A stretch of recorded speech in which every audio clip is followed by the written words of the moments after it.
got this very simple kind of like drum pattern thing going on here. Now this is using a fantastic instrument called Impulse, which is down here at the bottom, and you know, I can hear all my instruments here, and I can also play them here. So it automatically maps to the keyboard for me, nice and simple. If I want to stack instruments, or if I want to stack samples on top of other samples, I can do that. It's very easy to do. But it's a cracking instrument, is Impulse. They've actually sort of like upped the game a little bit with their next instrument, Drum Max. And well, you know, let's just carry on with this exercise. So I've got to basically, I mean, this is MIDI data, yeah. So you know what it is. It's not a drum loop group. It's MIDI data.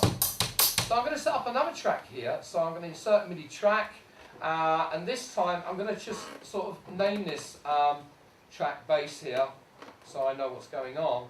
And I'm going to bring in another instrument here. And again, I've got the path here, which is in instrument rack. Let me just have a look here. Okay, and instrument rack. Let's have a look. Synth. Bass, and I'm just looking down here for Mammoth. So I'm just going to bring that on and stick that in my track. Okay, so now let's just have a listen here.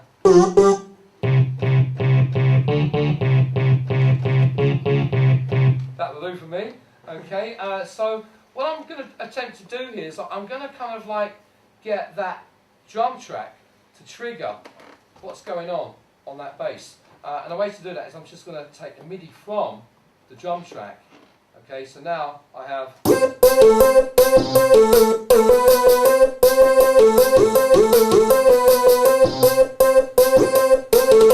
Sounds a bit sort of Game Boy, doesn't it? So I think I'll just work on that a little bit. And the way I'm going to do that, let's just have a look here. I'm going to bring in. Let's have a look. Yeah, I'm going to bring in a pitch device here. So I'm going to go back to my MIDI devices here. Okay, Midi FX. And I'm going to bring in my pitch control. And I'm just going to drop it onto my bass there.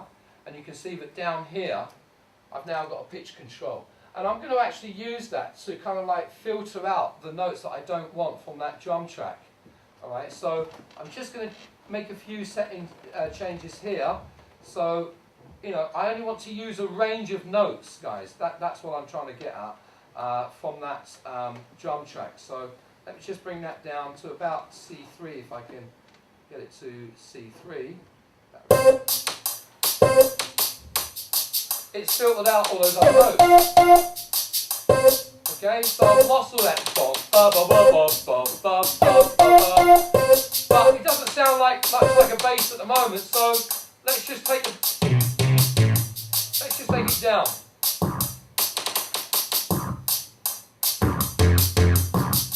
So now I've got something I can work with. Okay, let's have a look here. If I can get that back up to C3, that would be great, but let's see if I can get that to C3.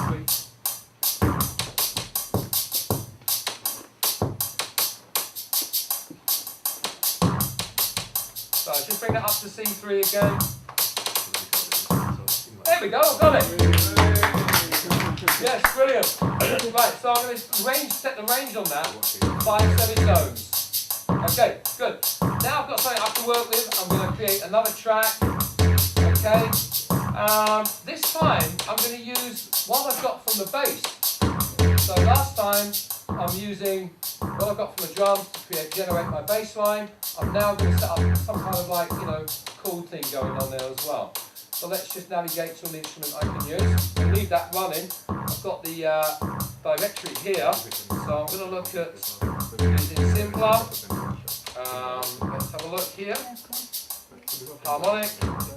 Scroll down and use larynx. I think I've put larynx on now. Okay. So now if there's my sound, but it's not very cool, is it, at the moment? So let me change that and take the MIDI data from bass. Here we go. So now I'm using that bass track to trigger what's going on that sound. But it's following the bass. Can you hear it? Following it. So, I want to change that, create some interest in it. So let's just have a little look. I'm going to use a MIDI effect here called Chord. I'll just bring that on. Okay. And let's just say shift this up. 5, 7. Now I have a chord, and I don't have to play. I like that. Next, let's have a look here. Can you use an arpeggiator? Sorry? Did you do it with an arpeggiator? Yeah, we'll look at that in a bit. So let's have a look. Next, I want to change where that's appearing, because at the moment it's going with the bass.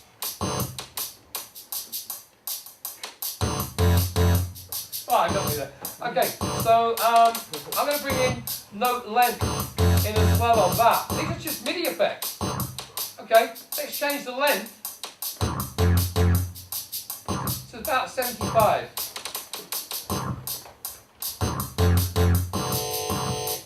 No, too much. And I'm going to set it to note off. Can you hear it? It's on the off beat now. Yeah. Because it's taking the note off from the bass and it's playing on the offbeat. I can turn that back on and it will follow the bass. Okay, next let's get something else going on here. I'm going to set off another MIDI track here. Go to instruments, let's have a look. Impulse, where are you? Here. Okay, electronic. I'll just bring that in here. So another drum machine. And I'm going to set this so that it receives MIDI data from the original drum track. Here we go. So now I've got something going on there different. Supporting everything. Everything's starting to happen a little bit. Okay, but let's have a look what else I can do with that. I'm going to put on another MIDI effect and use what's called random.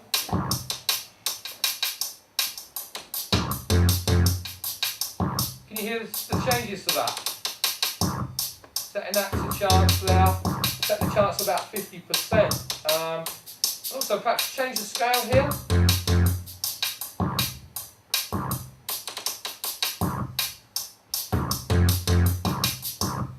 Okay, let's have a look here. I'm going to adjust the transposition here as well.